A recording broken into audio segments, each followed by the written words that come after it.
अस्सलामु अलैकुम रहमतुल्लाहि व बरकातुहू। असलम बेजार चैनल पर आपको खुशामदीद कहता हूँ और उम्मीद करता हूँ कि सब दोस्त सब अहबाब खैर खैरियत से होंगे। अल्लाह ताला आप सबको अपनी हिफ्ज़-ओ अमान में रखे और उन सब दोस्तों का, सब भाइयों का मैं शुक्रिया अदा करता हूँ जिन्होंने मेरा चैनल असलम बेजार सब्सक्राइब किया हुआ है और आने वाले सब्सक्राइबर को मैं दिल की अथाह गहराइयों से खुशामदीद कहता हूँ। आज मैं आप लोगों को एक नज़म सुनाऊंगा। नज़म आप लोगों की पेश खिदमत है, नज़म मुलाज़ा फरमाएं। तेरी मस्त अदाओं की कसम, तेरी मस्त अदाओं की कसम, कभी तुझे भूल न पाएंगे हम। ढूंढेंगे लोग हमें और कहीं खो जाएंगे हम।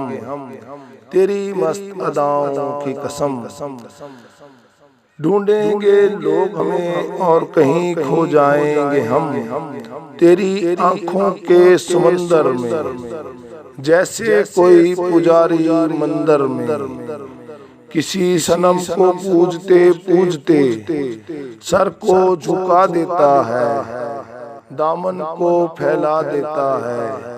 जैसे गिरता है कोई आंसू पलकों के कोसार से, जैसे पानी का कतरा दामने तातार से। गिरे हैं हम भी टूट कर आंसुओं की तरह तेरी पलकों के कोसार से। फिर भी तुझे गिला है कि हर जाए हम, हर जाए नहीं तेरे सुदाई हम।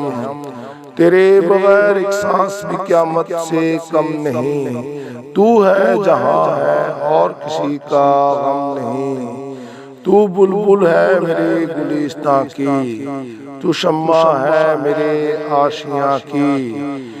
तू बुलबुल है मेरे गुलिस्तां की, तू शम्मा है मेरे आशियां की। ख्वाब है ताबीर है हसरत की जागीर है तू, बेजार मेरे हाथों में फातह आलम की शमशीर है तू।